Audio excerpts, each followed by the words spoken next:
Olá, seja muito bem-vindo, seja muito bem-vinda à leitura da Palavra de Deus. Hoje nós iremos ler Marcos, capítulo 5. Jesus exerce autoridade sobre os demônios. Assim, chegaram ao outro lado do mar, a região dos Gerazenos. Quando Jesus desembarcou, imediatamente um homem possuído por um espírito impuro saiu do cemitério e veio ao seu encontro. Esse homem morava entre as cavernas usado como túmulos, e ninguém conseguia detê-lo, nem mesmo com correntes. Sempre era acorrentado e algemado, quebrava as algemas dos pulsos e despedaçava as correntes dos pés. Ninguém era forte o suficiente para dominá-lo. Dia e noite vagava entre os túmulos e pelos montes, gritando e cortando-se com pedras. Quando o homem viu Jesus ainda a certa distância, correu a seu encontro e se curvou diante dele. Então soltou um forte grito: Por que vem me importunar, Jesus, filho do Deus Altíssimo? Em nome de Deus, suplico que não me torture. Pois Jesus já havia falado ao espírito: saia desse homem, espírito impuro. Jesus lhe perguntou: qual é o seu nome? Ele respondeu: meu nome é Legião, porque há muitos de nós dentro deste homem. E os espíritos impuros suplicaram repetidamente que ele não os enviasse a algum lugar distante. Havia uma grande manada de porcos passando no monte ali perto. Mande-nos para aqueles porcos, implorar os espíritos. Deixe que entremos neles.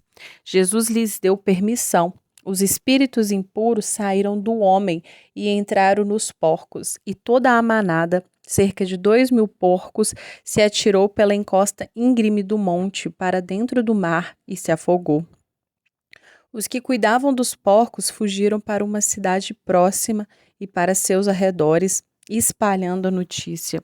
O povo correu para ver o que havia ocorrido. Chegaram até onde Jesus estava e viram o homem que tinha sido possuído pela legião de demônios. Estava sentado ali, vestido e em perfeito juízo, e todos tiveram medo. Então os que presenciaram os acontecimentos contaram aos outros o que havia ocorrido com o homem possuído por demônios e com os porcos. A multidão começou a suplicar que Jesus fosse embora da região. Quando Jesus entrava no barco, o homem que tinha sido possuído por demônios implorou para ir com ele.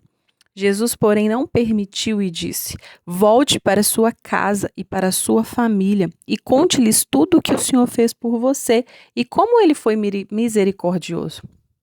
Então, o homem partiu e começou a anunciar pela região das 10 cidades, quando Jesus havia feito por ele, e todos se admiravam do que ele dizia. Jesus cura em resposta à fé.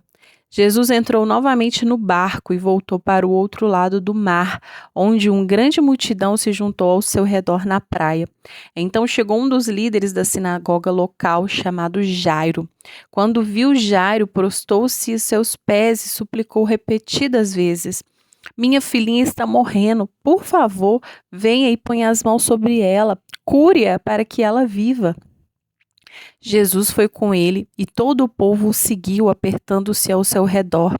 No meio da multidão estava uma mulher que havia 12 anos sofria de hemorragia. Tinha passado por muitas dificuldades nas mãos de vários médicos e, ao longo dos anos, gastou tudo que possuía sem melhorar. Na verdade, havia piorado.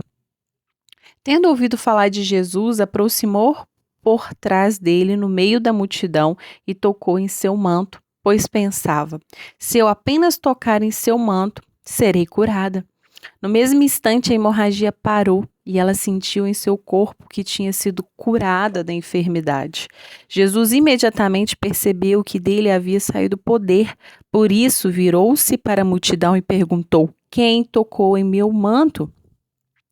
Seus discípulos disseram: veja a multidão que o aperta de todos os lados.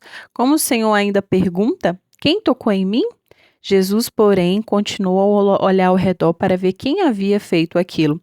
Então a mulher, assustada e tremendo pelo que tinha acontecido, veio e, ajoelhando-se diante dele, contou o que havia feito. Jesus lhe disse: filha, sua fé a curou. Vá em paz, seu sofrimento acabou. Enquanto Jesus ainda falava com a mulher, chegaram mensageiros da casa de Jairo, o líder da sinagoga, e disseram: Sua filha morreu. Para que continuar incomodando o mestre? Jesus, porém, ouviu essas palavras e disse a Jairo: Não tenha medo, apenas creia. Então Jesus deteve a multidão e não deixou que ninguém o acompanhasse, exceto Pedro, Tiago e João, irmão de Tiago. Quando chegaram à casa do líder da sinagoga, Jesus viu um grande tumulto, com muito choro e lamentação. Então entrou e perguntou: Por que esse tumulto e choro? A criança não morreu, está apenas dormindo. A multidão riu de Jesus. Ele, porém, fez todos saírem, levou o pai e a mãe da menina e os 3 discípulos para o quarto onde ela estava deitada. Segurando-o pela mão, disse: Talita cumi, que quer dizer: Menina, levante-se. A menina, que tinha 12 anos, levantou-se de imediato e começou a andar. Todos ficaram muito admirados. Jesus deu ordens claras para que não contassem a ninguém o que havia acontecido e depois mandou que desse alguma coisa para a menina comer. Amém? Se você não curtiu esse vídeo, curta para que mais pessoas possam ser abençoadas e eu te espero na próxima leitura.